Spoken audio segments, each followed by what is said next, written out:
إله إلا الله وحده لا شريك له وأشهد أن محمدا عبده ورسوله اللهم صل وسلم على نبينا محمد وعلى آله وصحبه أجمعين أما بعد. Ikhwatul iman yang dimuliakan Allah Subhanahu wa taala, puji dan syukur kita panjatkan kepada Allah Subhanahu wa taala atas segala limpahan nikmat-Nya, sehingga kita masih diberi kesempatan, masih diberi tenaga dan kekuatan oleh Allah Subhanahu wa taala untuk melaksanakan tugas dan kewajiban kita, kewajiban selaku seorang muslim, selaku seorang mukmin, yaitu berbakti dan mengabdi kepada Allah Subhanahu wa taala.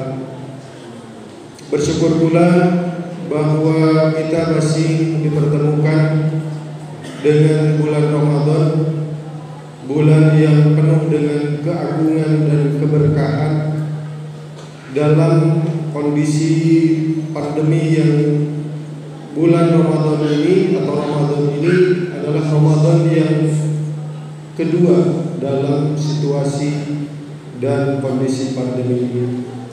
Mudah-mudahan tidak mengurangi kekhidmatan kita, semangat kita, kekhusyuan kita dalam mendekatkan diri kepada Allah Subhanahu wa taala.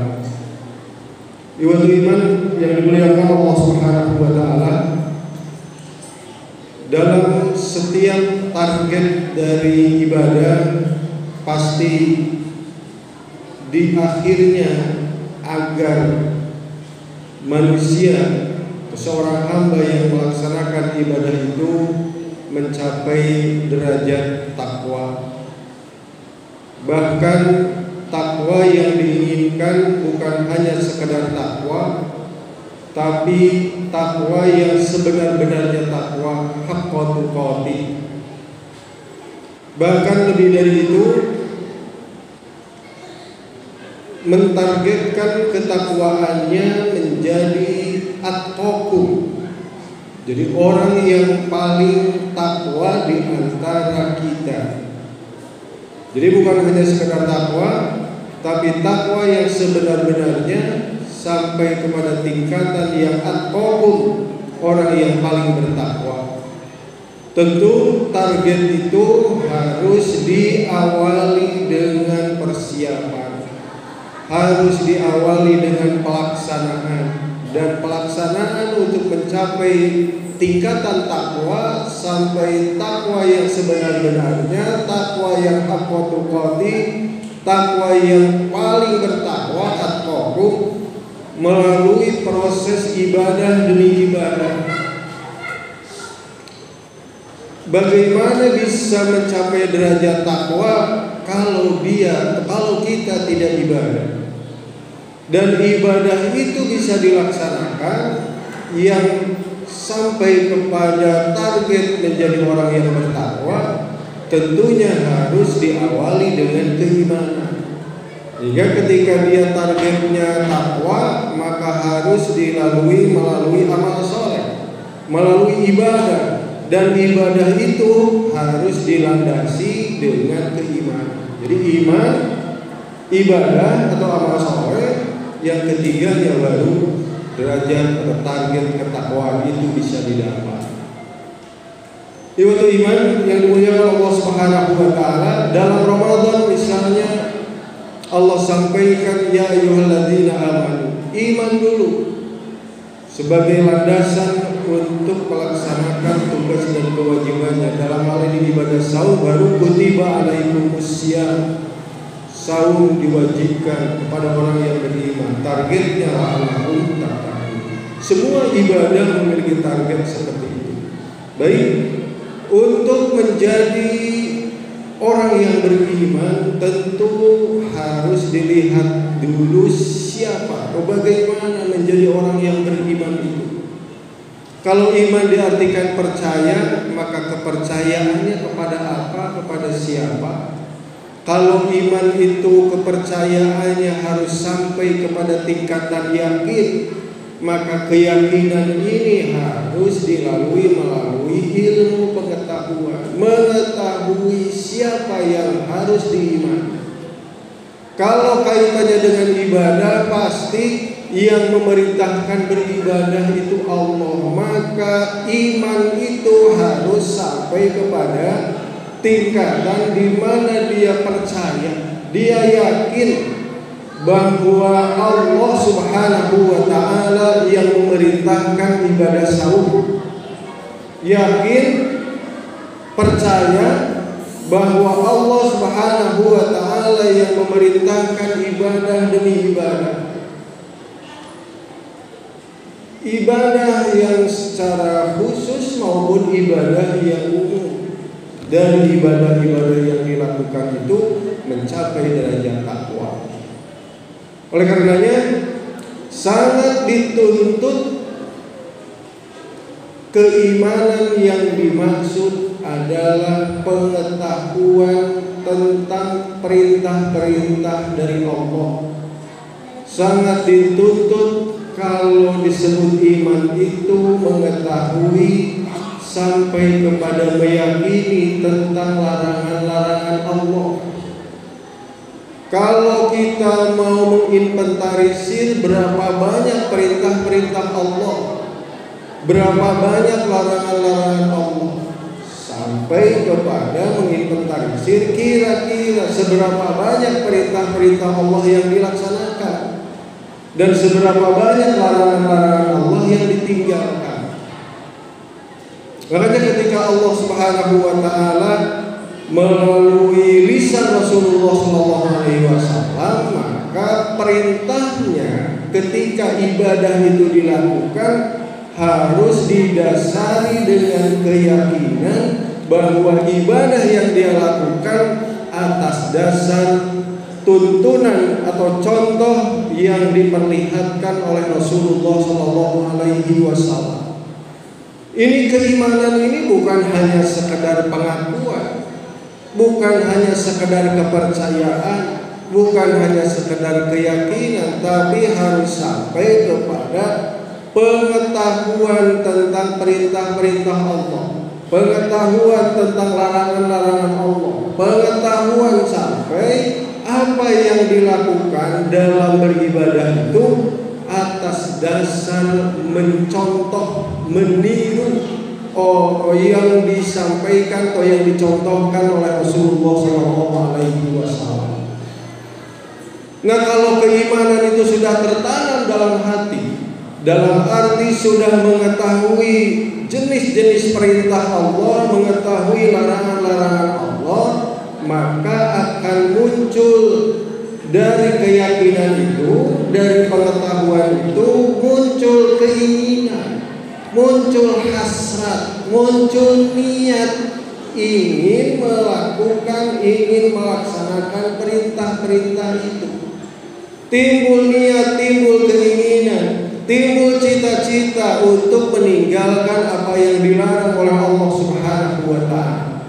Maka kita bisa melihat, mengukur diri kita masing-masing dalam keseharian kita yang memenuhi otak kita atau pemikiran kita dipenuhi oleh hasrat, oleh keinginan, oleh harapan, oleh cita-cita sampai kepada tekad untuk beribadah, untuk beramal soleh, atau yang memenuhi pikiran kita adalah keinginan-keinginan yang sifatnya duniawi.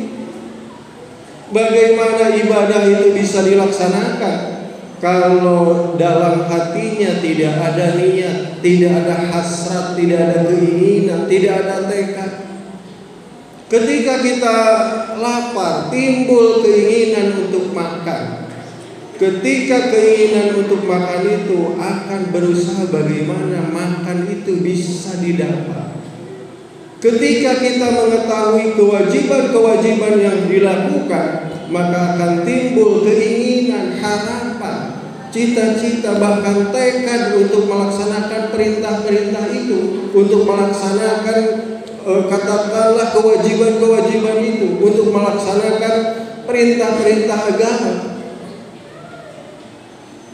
Sehingga ketika kita mau tidur misalnya, pasti ada hal-hal yang dipikirkan. Kira-kira yang dipikirkannya apa? Apakah harapan-harapan, keinginan-keinginan, atau cita-cita untuk beramal kebaikan, untuk beramal saleh, untuk beribadah, atau hanya memikirkan tentang hal-hal yang sifatnya duniawi? Dalam beragama, ketika meniatkan untuk melakukan suatu ibadah, sudah menjadi satu kebaikan. Ini baru niat saja. Bukan berarti hanya sekadar meniatkan, yang penting niat. Tapi niat ini tentu timbul dari pengetahuan tentang kewajiban-kewajiban atau ibadah-ibadah yang harus dilakukan oleh diri kita sebagai seorang muslim, seorang hamba Allah. Nah, kalau sudah tertanam dalam hati kita keinginan, harapan, cita-cita, tekad, niat, maka Allah Subhanahu wa ta'ala akan memberikan kemudahan. Sehingga ketika dia sudah meyakini tentang perintah Allah, timbul niat dalam hati kita untuk melaksanakan, Allah akan memberikan kemudahan. Diberikan kemudahan untuk melaksanakan ibadah. Tidak sedikit orang yang fisiknya kuat tapi dia merasa kesulitan untuk melaksanakan ibadah saum. Tidak sedikit orang yang secara ekonomi mapan, disebut orang kaya, tapi dia merasa kesulitan untuk mengeluarkan infak, sedekah, untuk mengeluarkan zakat. Karena boleh jadi dari awal dia sudah kurang mengetahui tentang aspek-aspek yang berkaitan dengan harta, tentang infak, tentang sedekah, tentang zakat, sehingga tidak timbul keinginan. Dia barangkali kurang mengetahui bagaimana keutamaan ibadah, bagaimana kalau ibadah itu dilakukan, bagaimana kewajiban orang yang berharta, bagaimana ketika dia mengeluarkan hartanya dengan pahala yang berlipat ganda, maka akan mendorong amal untuk dilakukan. Nah, ibadah iman yang dimuliakan Allah Subhanahu wa ta'ala, tinggal melihat diri kita masing-masing seberapa diberikan, atau begini, apakah ketika melaksanakan ibadah itu kita diberikan kemudahan, ada perasaan mudah atau merasa berat atau merasa terpaksa, bahkan bisa jadi ada ibadah yang dilakukan merasa tersiksa.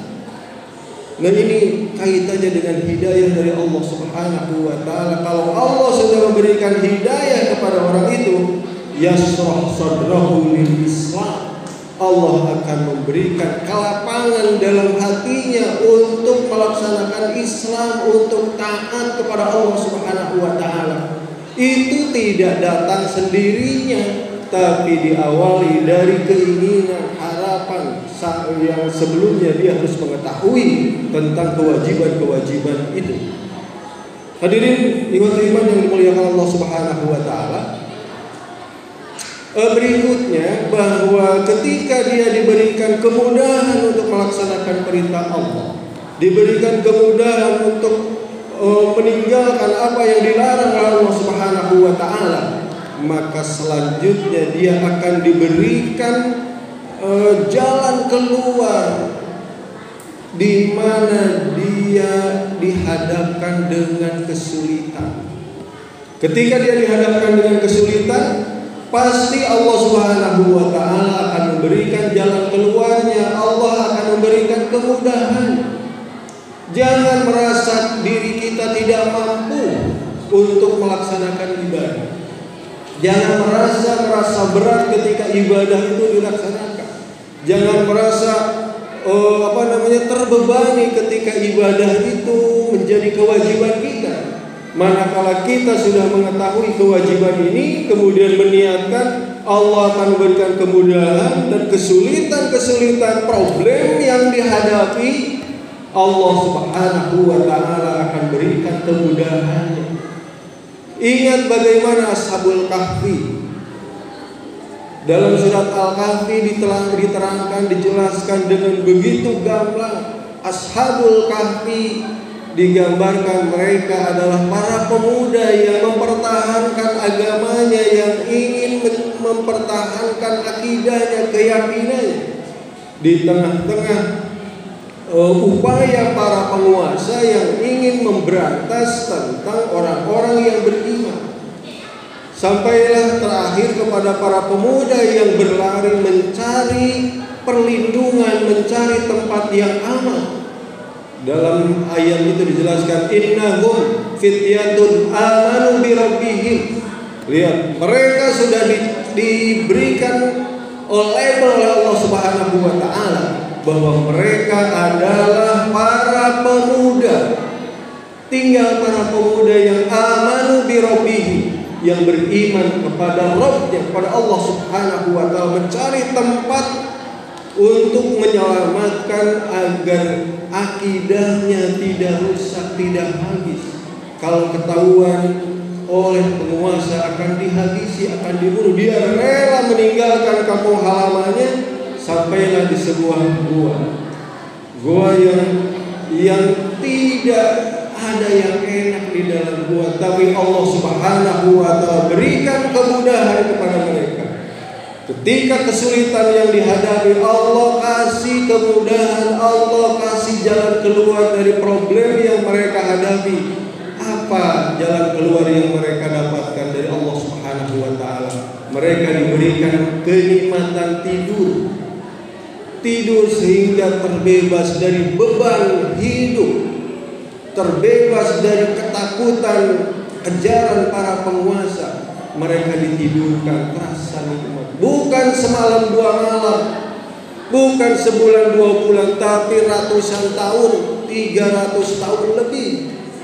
Sehingga para penguasa yang mengejar sudah beda zamannya lagi.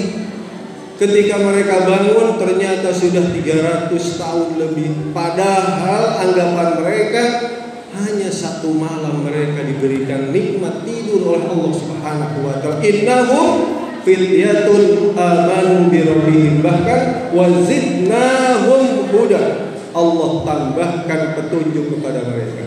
Ketika kita sudah meyakini ibadah yang harus kita lakukan, lantas ibadah itu kita lakukan, kesulitan apapun, problem apapun yang dihadapi, Allah Subhanahu wa taala pasti akan memberikan jalan keluarnya. Dan disitulah kita menjadi orang yang sukses melaksanakan ibadah, sukses melaksanakan perintah Allah sampai kepada derajat takwa, bahkan takwa yang atqakum, orang yang paling takwa. Dalam Al-Quran dijelaskan, qad aflahal mu'minun, sungguh beruntung. Bukan hanya beruntung, sukses plus bahagia. Siapa? Orang-orang yang beriman. Lihat lanjutan ayat itu. Target bagi orang-orang yang beriman, yang diberikan gelar aflah, orang yang beruntung plus bahagia. Ayat kedua, ketiga dan selanjutnya, silahkan para ikhwatul iman mengkaji, mempelajari ayat dari surat Al-Mu'minun, dari ayat pertama sampai seterusnya. Mudah-mudahan di situ digambarkan bagaimana orang yang beriman, orang yang beramal soleh sampai mendapatkan derajat takwa dikategorikan atau diberikan